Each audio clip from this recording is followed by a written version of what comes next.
Eu converso agora com o Bernardo Freire, ele que é consultor jurídico da Associação Nacional de Jogos. Seja muito bem-vindo, Bernardo. Antes de mais nada, um ótimo 2025 para você.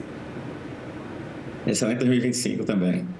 E obrigado aí pela oportunidade de falar sobre esse tema, que é um marco aí para o setor, né? Foi uma luta, o setor batalhou muito, e é uma regulamentação que chega num momento muito bom, assim, muito momento muito importante. Pois é, inclusive porque no final do ano passado, né, alguns dados, inclusive do Banco Central, levantaram muitos questionamentos em relação à saúde dessas apostas e o quanto que isso poderia estar fazendo um comprometimento financeiro dos investidores. Isso gerou muita discussão, inclusive, e inclusive também uma pressa maior por essa regulamentação. Então, para poder a gente entender, antes de mais nada, Bernardo, eu quero começar entendendo contigo quais são as principais mudanças trazidas efetivamente por essa regulamentação do mercado de apostas e como que elas impactam os operadores. E mais, eu quero entender também no seu ponto de vista quais medidas que foram incluídas nessa regulamentação para garantir essa maior proteção do consumidor e também combater as atividades ilícitas,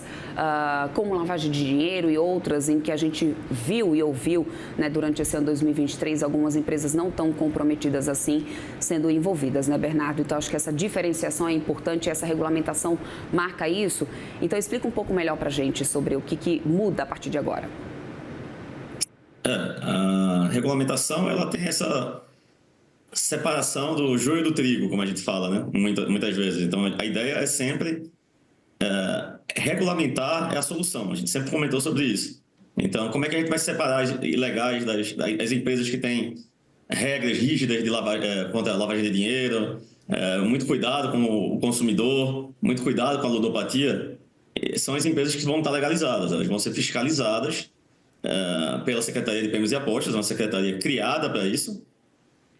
E a gente vai ter aí uma bela separação a gente tem muitas regras, assim, por exemplo, você vai ter que ter um cuidado se o apostador, ele de certa forma mostra um excesso de apostas, a empresa vai ser responsável.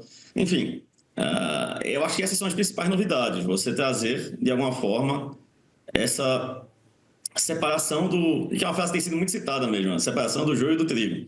Então, você vai ter as empresas que vão pagar, já pagaram 30 milhões de reais, que é o outorga, vão ter uma garantia também adicional de 5 milhões de reais, já está garantida, e vão ter que ter muito cuidado com o apostador em si. Então, e com uma situação que é simples, a aposta ela não é um mecanismo de ganho, de enriquecimento, é uma diversão. Então, eu acho que esse é o ponto principal, assim, que a regulamentação traz para a gente. Uhum. Então... E, Bernardo, falando um pouco mais dessa questão até da proteção dos próprios apostadores, eu acabei de citar aqui, inclusive, que é uma das mudanças que a gente vai ter agora, a partir de agora, que é a proibição do uso do cartão de crédito para essas apostas, né?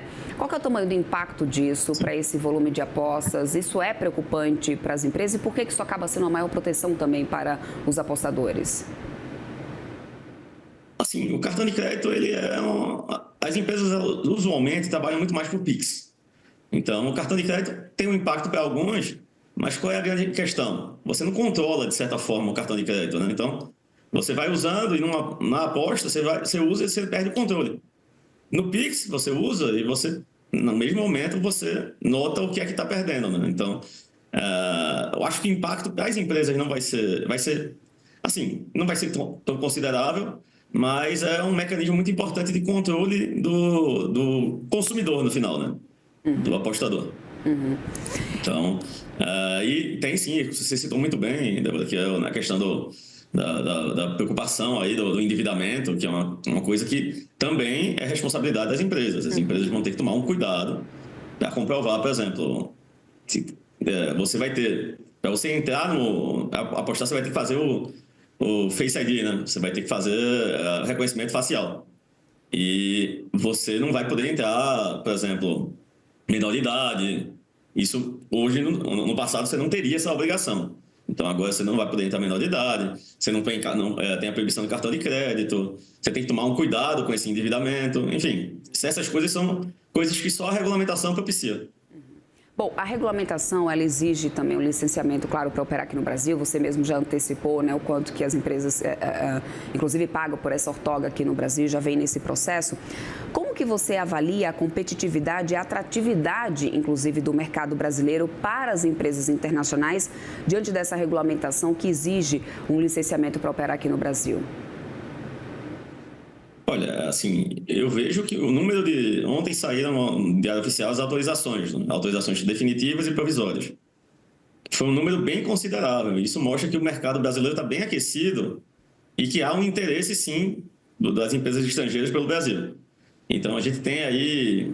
Eu não peguei o número de ontem, mas a gente tinha, na teoria, 71 empresas que tinham conseguido pagar os 30 milhões de reais. A gente está falando aí de 2 bilhões de reais.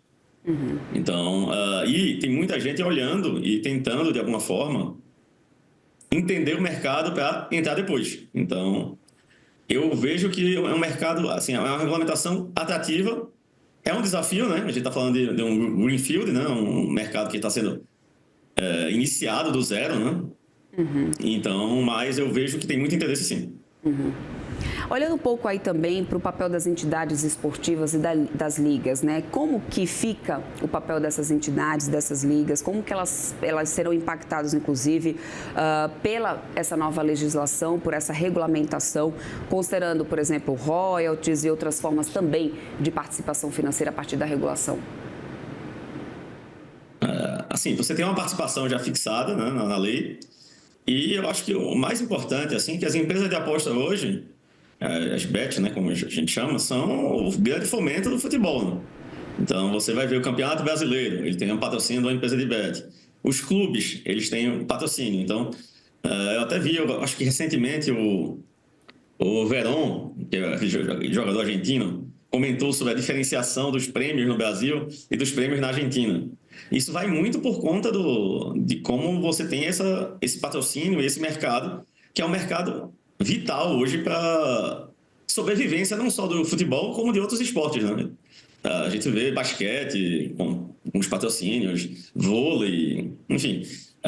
É uma situação aí que eu acho que é meio que está muito ligado, assim. Então, e as empresas são muito importantes também para... E a regulamentação, voltando à questão da importância dela, para a gente conseguir fiscalizar e monitorar da melhor forma a questão de manipulação, né? Então, hoje, cada empresa também vai ter que ter um convênio, uma relação com a empresa de monitoramento e vai ter responsabilidade por eventual, assim, ausência de comunicação de uma situação de manipulação. Maravilha, Bernardo. Quero muito agradecer a tua participação aqui conosco. Conversamos com o Bernardo Freire, ele que é consultor jurídico da Associação Nacional de Jogos aqui no Brasil. Muito obrigado, então. Boa sorte aí em todo esse processo de regulamentação que eu sei que já era amplamente aguardado. Até uma próxima. Muito obrigado também. E um excelente ano. Até mais para você também.